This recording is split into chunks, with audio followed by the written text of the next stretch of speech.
When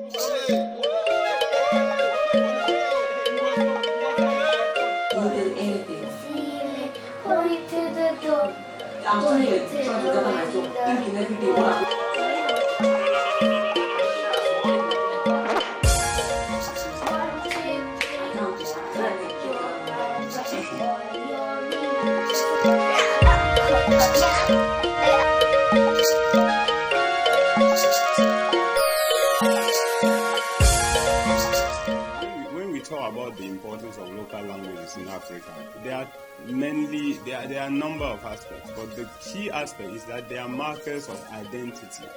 They are essentially the elements that define the cultures and the sort of century-old dynamics of African culture, African communities. The second aspect is that they are tool in the education. In other words, children who come to a school, like in all the other parts of the world, they speak a language already. That's just two. There are lots of other aspects, but these two aspects are very, very crucial.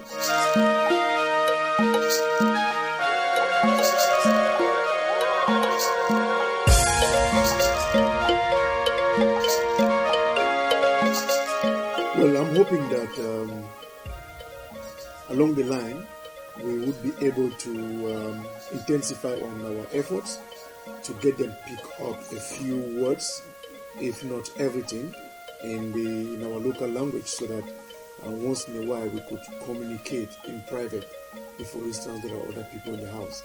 But overall, personally, I feel that the way things are evolving, because even back home, there are people within the communities where the local languages are supposed to be spoken, but unfortunately they are not speaking it.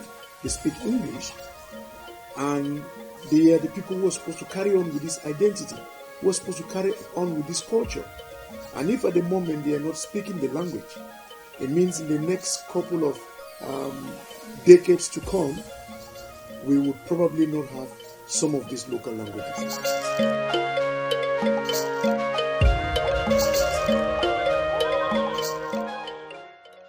I like speaking English because it's much easier for me, and whenever my friend says something to me, it'll be easier for me to understand them. But if my mom speaks in her local language, I won't be able to understand her.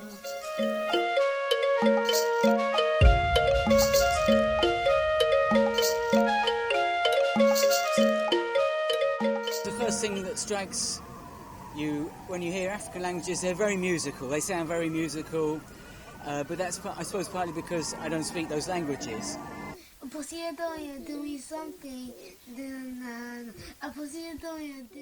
Oh nana, possibly do me something. Oh nana, it twinkle twinkle me. The things that amaze me about African languages are not so much the languages themselves, but the people who speak them, because Africans seem to be able to speak so many languages.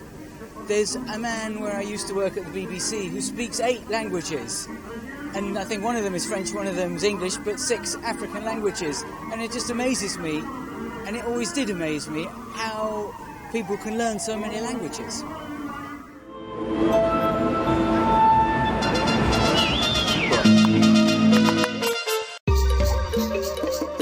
I am Ghanaian.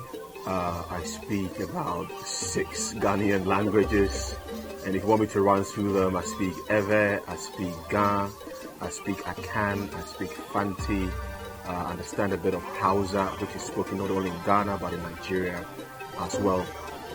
As far as I'm concerned, they're all my local languages. In fact, I do. Because many women have adopted me as their son. And so, I call all of them mothers and I speak all of their languages as well. But more importantly, my mother is from the Volta region of Ghana, where Ewe is the language, local to the area. And so I speak Ewe. And my father is an Ashanti, and the Ashanti speak Tree or Akan. So I speak Tree or Akan. Now, although my mother is Ewe, She grew up in the central region of Ghana where they speak Fanti. And so on account of that, I speak Fanti also quite fluently. In secondary school, in my first year, I learned to properly read and write Tree or Akan, my father's language. In the second year, I learned to properly read and write Ga, spelled G-A, which is the language of the people of Accra, the national capital where I grew up and lived most of my life. And in the final year of secondary school, I learned to properly read and write Ewe, the language of my mother. If people come to Britain, I can see why maybe they're going to lose touch with their own language, because their own language is no use to them here. And if they're actually going to come and settle here and live here, then apart from nostalgia, what is the point of keeping their language? In terms of the importance of a language, what the language would embody to the people and their tradition, the language is what we call the main carrier of the transmission of the values, the knowledge. All of what a culture, a community has learned over the century tend to be transmitted and actually tend to be preserved through the language. It is through language that parents teach things to their children. It is through language that children know about their history.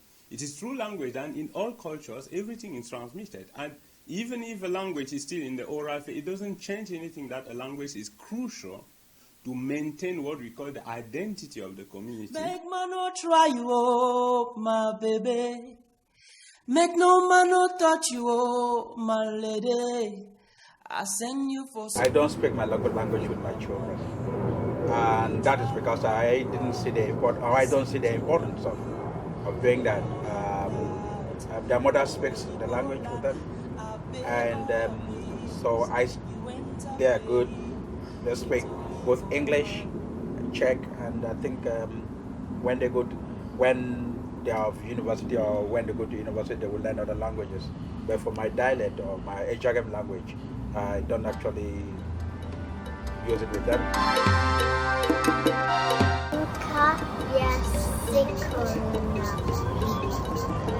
Mommy is good.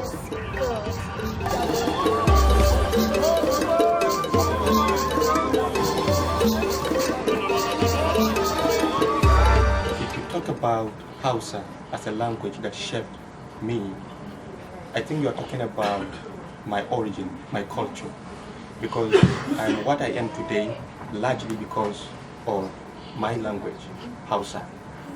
I'm working with the BBC Hausa service now, which means I'm earning a living because of my language. So if you talk about how has the language shaped me, I would say it has shaped me in always every manner, right from what I do, both in private and in public, what I speak, you understand, what I eat, even the way I dress, you understand. It's just like an identity, you understand, a source of my identity. I mean, one of the things that defined me as a man, as Hausa man.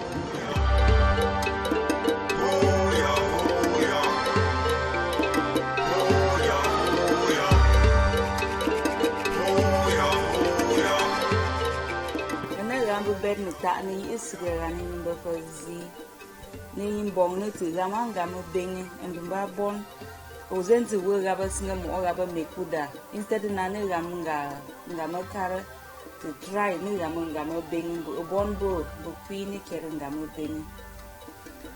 What I just said was that I'm trying to call on the Meta people out in the diaspora that instead of speaking English language to the children, and especially in our local groups like the Meta-cultural group, instead of speaking English languages, we try to promote the Meta language so that our children can be able to speak the Meta language as well. Ryan, Abala. Album. Olungana Lee. Seriously? Okay, I'm out. Francis, the word of my... I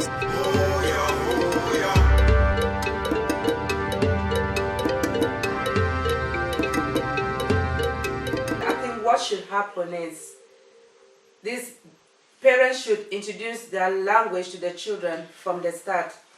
because for me, this is what I found difficult. If I had used this, if I had continued to use my language with them, I think it would have been something that would be normal, rather than bringing it now. Because when I bring a new word in my language, the kids, seriously, sometimes I go back and I think to myself, I can't believe that my own pride is being ridiculed by the children, because they will laugh and say, "Mommy, what are you talking about?" My mom recently came here to spend time with us, and it made me realize what I have, what a mistake I have made, because she couldn't communicate with the children. I have been trying recently a few times to see if I can remedy the situation. And when I have said something in my native language to the children, they found it strange, and sometimes they will just laugh at me and say, "Mommy, what are you talking about?" But I'm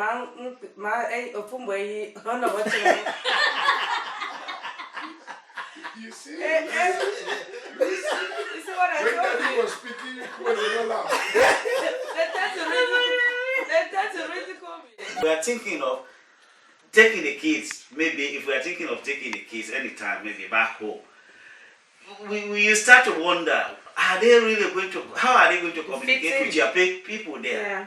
So it's a big problem, really. But then with such ideas, like people are trying to bring ideas like that to solve such problems, I think it's a brilliant idea. Because a lot of families are having this type of problem, but then nobody knows really how to go about it to solve these problems, because everybody has to go. Whatever happens, we have to take our kids back home. Never mind, they might not be staying there for long, but then you have to take them, and when you take them there, they have to communicate with people. Then how are they going to communicate? I think they are missing something, and there are times when I felt like, oh my God, I wish I spoke my native language to the children. I think I'm missing something because most of my Ghanaian friends speak Tree because their parents are both from the same country, so they can learn it, and it's easier for them to learn it. And when they're at school, because they all speak the same language, they can communicate. I'd advise my parents to teach us both languages, even though it might be a bit harder for us to like remember all of it, but like you learning it by parts, like two of the different languages. Like for example, if it was to learn about hygiene, we could learn some about from Cameroon, some from Sierra L, and that, so we can learn it time by time.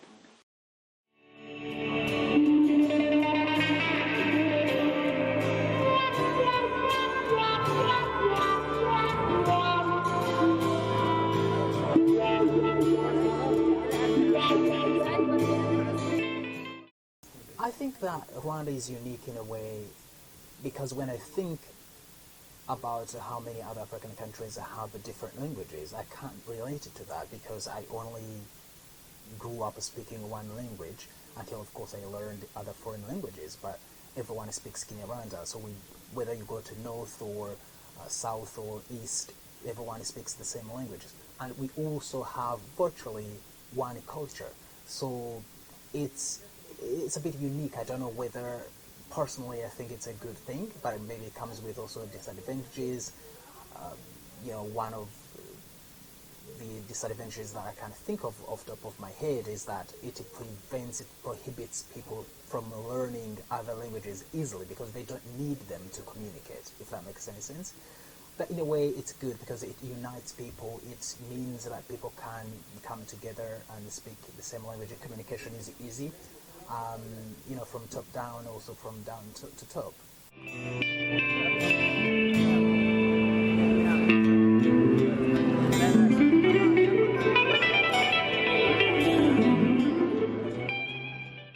I'm going to say this in Tree.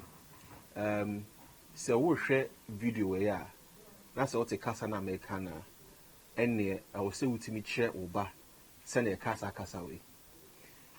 What I have said in the 3 languages, if you're watching this video and you understand what I am saying, then it is incumbent on you to teach your children how to speak this language. icyo nabwira nk'ababyeyi yenda batigisha abana babo ururimi kavukire nuko batuma batagira byinshi bageraho, babura byinshi kubera ko yenda giye ntekereza ko ururimi ari ikintu cy'ingenzi kuba wavuga indimi zitandukanye nyinshi ni ikintu cy'ingenzi kuri jyewe niko mbibona. So I was saying in my local language that I think for parents who can't teach who don't teach their kids their local languages, I think they're making them miss out, because personally I think learning one language or more than one language is an asset. It's very important, not least because it's good. Even I think like scientific lectures have been proven that if you speak more than one language, it's a good thing. So I would say that I'm biased in that way, because personally I love language. I wish I could speak your language. I wish I could speak Chinese, but I can't.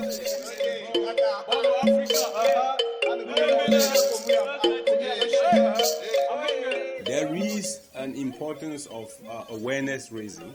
It is important that in every context where we are, we, for example, try to break some of the myths.